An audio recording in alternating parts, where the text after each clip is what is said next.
నా కాబోయే పెళ్ళాం పాల సముద్రంలోంచి పైకొచ్చిన లక్ష్మీదేవిలా ఉండాలి.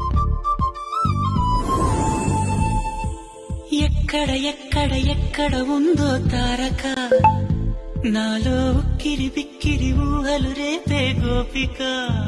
వాటేసుకుంటావా? దా. నన్ను చూసి మళ్ళీ మొగుని గుర్తెచ్చుకో.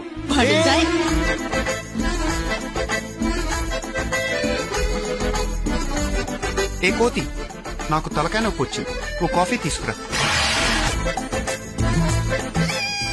ఏంట్రా ఏంటి?